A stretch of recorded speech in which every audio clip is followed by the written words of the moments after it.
Hoxie's 4, the most mineral-rich, lucrative mining operation discovered to date. A single trip will fill your pockets with gold and your belly with the finest dwarven brew. Unfortunately, there is one problem. The entire planet is infested. Extracting the ludicrous amount of material is impossible without committing catastrophic occupational safety violations. So, what do? We send in the dwarves. Deep, dark fantasies.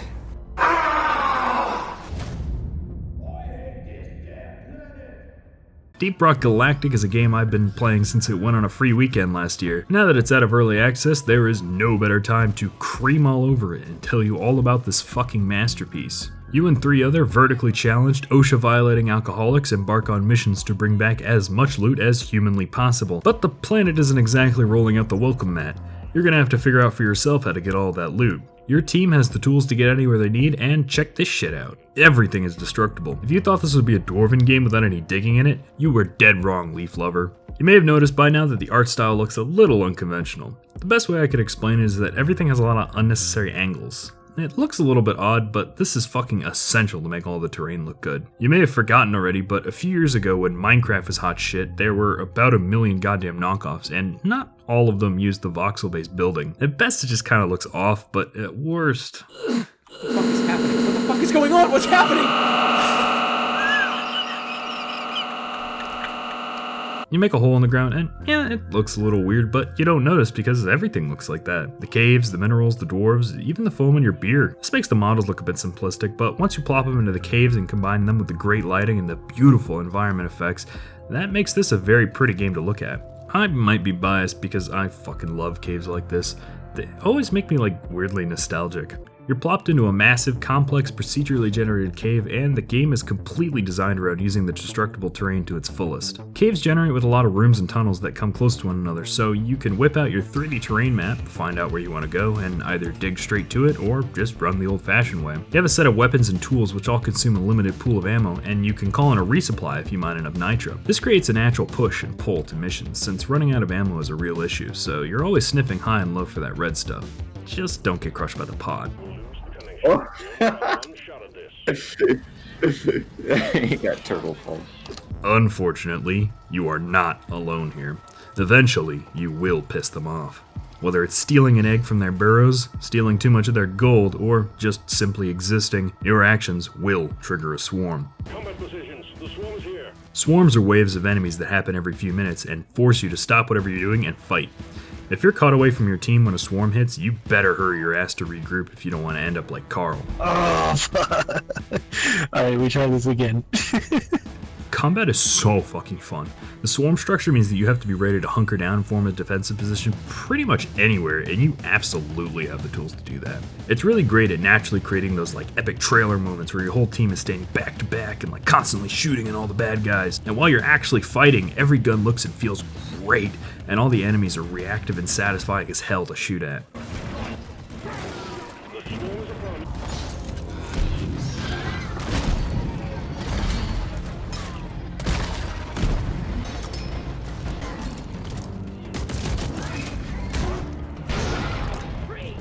And there's a ton of variety to the enemies. There's normal bugs, tougher bugs, bugs that shoot acid, bugs that shoot webs, bugs that climb on rocks, flies, grabblers, bigger bugs, and even bigger bugs. Luckily, we brought the best of the maybe. The Gunner is the heavy weapons specialist. He's got plenty of firepower, a bubble shield generator, and an array of painful grenades. The Gunner is a monster in head-to-head combat and is the veritable center of your team during tough situations. For use outside of combat, the Gunner carries a zipline gun. You can use it to make shortcuts, clear dangerous chasms, or create a convoluted network of ziplines your team can use to get around the level with no hassle. While the Gunner excels at combat, that doesn't mean anyone else is defenseless. If everyone else is knee-deep in enemies, you're just the one with the tallest wellies that'll always clutch through the worst situations. The Driller was born to do one thing: drill. He carries 2 heavy drills that chew through terrain, allowing him to create tunnels, access ways, and safe rooms. Drillers are pretty much masters of the environment.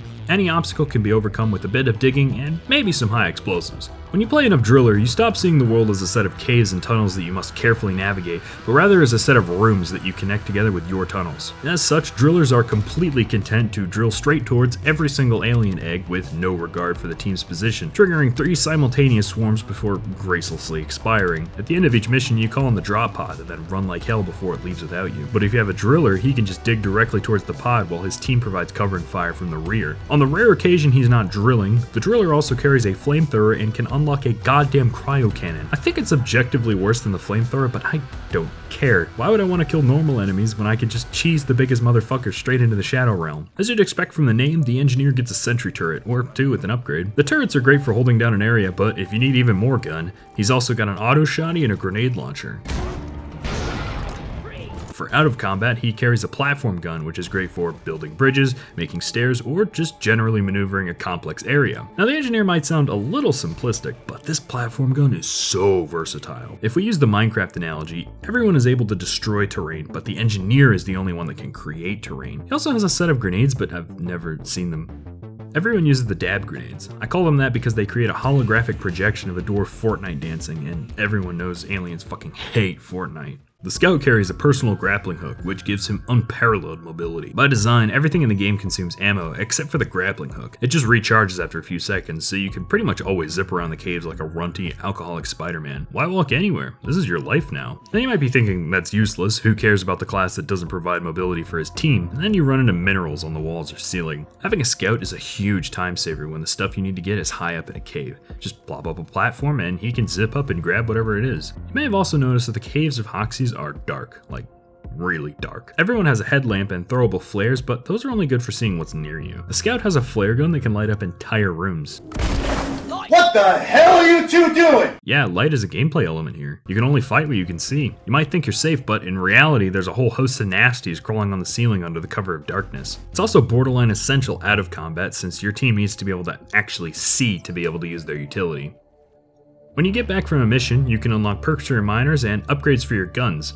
You buy the upgrades with the resources you mine, and they're priced in this perfect sweet spot where you have plenty of work ahead of you if you want to get everything, but there's always something new to get each time you come back to the space rig.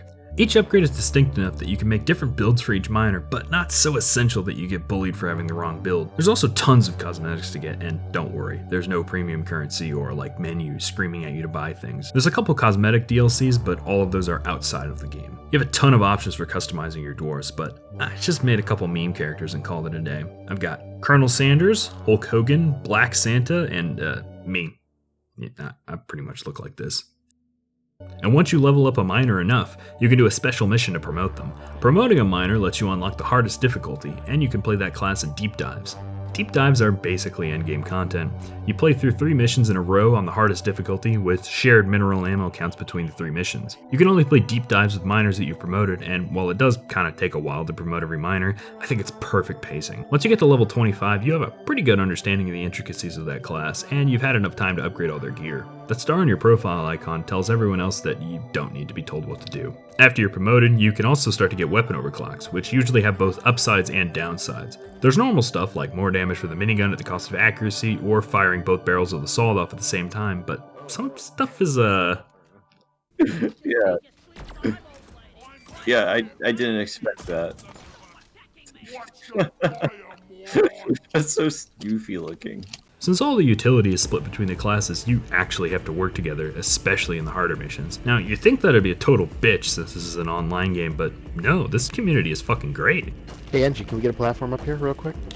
Yeah, just need 1 second. Alright, that looks good. Nice.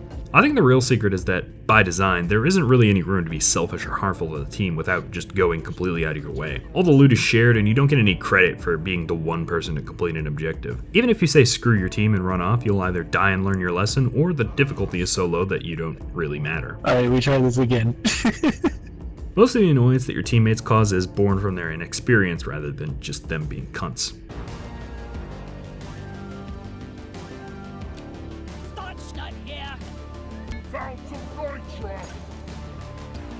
Working together is such a fucking blast. You're always trying to figure out how to best get from point A to point B with the tools your team is carrying.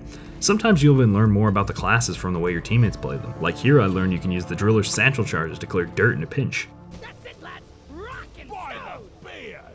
While you definitely have to rely on your teammates, you aren't fucked if you're missing a role. You can always figure out a way to accomplish the job of the tools you're missing. Like if you don't have a scout to zip up to grab some minerals, you can just waste a few extra platforms to get it yourself. Or you can be like this 10,000 IQ Chad driller and just call a fucking ammo drop on the aquaric.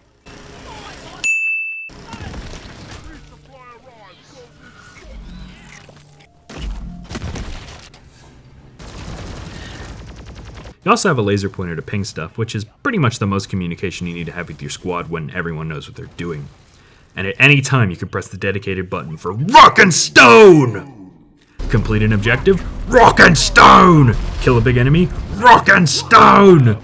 Too quiet in the caves? Rock and Stone! All the voice acting is fucking great. The dwarves sell themselves as very clearly dwarven, but not one specific flavor of dwarf. These aren't Tolkien or Warcraft dwarves, these are the premier space mining dwarves. So far, so good. Second stage of the deep dive is commencing. Get it done, stay alive, get to the drop pod alive. Management is depending on you. And they are very talkative. Even if your team isn't really using voice chat, missions are never truly silent. Take a disciplined whale piper! Out of ammo! Please, shoot him! None can stand before us! The music is incredible too. Tracks will switch out based on what's going on, and the music really fucking sells moments like, oh shit, a swarm's coming, or we need to hightail it the fuck out of here. It's all 80s synth, which is kind of a genre now, I guess. It works amazingly, but if you ask me what dwarven music would sound like, this would have been the last thing on my fucking mind. I would have guessed Windrose. The composer said they tried to carve out a dwarven synth niche from the 80s synth genre, and I'd say they fucking succeeded. I was listening to the soundtrack while working on parts of the video, but I had to stop that since it just made me want to quit working and play some more.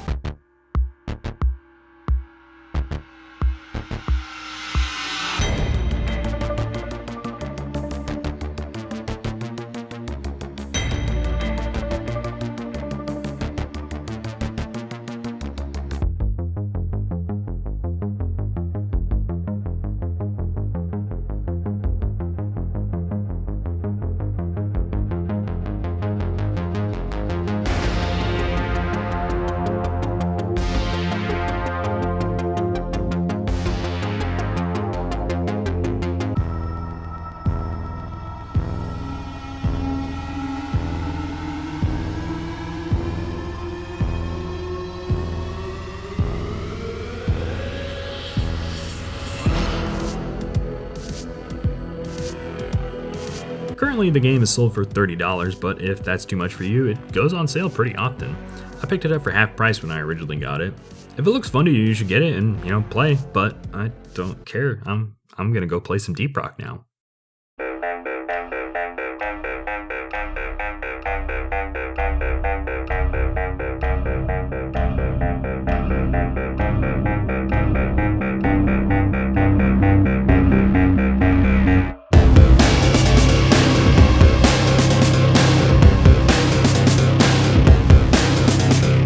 Why the hell are we down here anyway? I can't remember. I can't fucking revive you. No, there's fucking bugs in Yeah, there. the winds blew me. And then Oh shit! No! No! He's carrying me to another goddamn area code. No! I think there's a trawler about. Ah. Oh, there it goes. What was that? Spectacular ragdoll, that's what that was. Hey, do you like my costume? Why are you covered in goop? Because it's the... Why are you black? What do you mean why am I black? Am I not allowed to be? You're pitch black. Yeah, what? So what? That's not his skin tone. Yeah, black people exist. Is Santa not allowed to be black? What the fuck? Yeah. No, Santa can't be black. You're just... You fucking racist. Yeah, dig that wall, fuck boy. Dig that wall, dig that dirt. Hey, you can't grab me through the fucking wall. That's just cheating. No, we'll get you. We'll save you, don't worry. We're coming for you, buddy. We'll save you. I just glitched. Just sit on my. Okay, speedrun strat. Instead of drilling through the dirt, you just get grabbed through the fucking wall.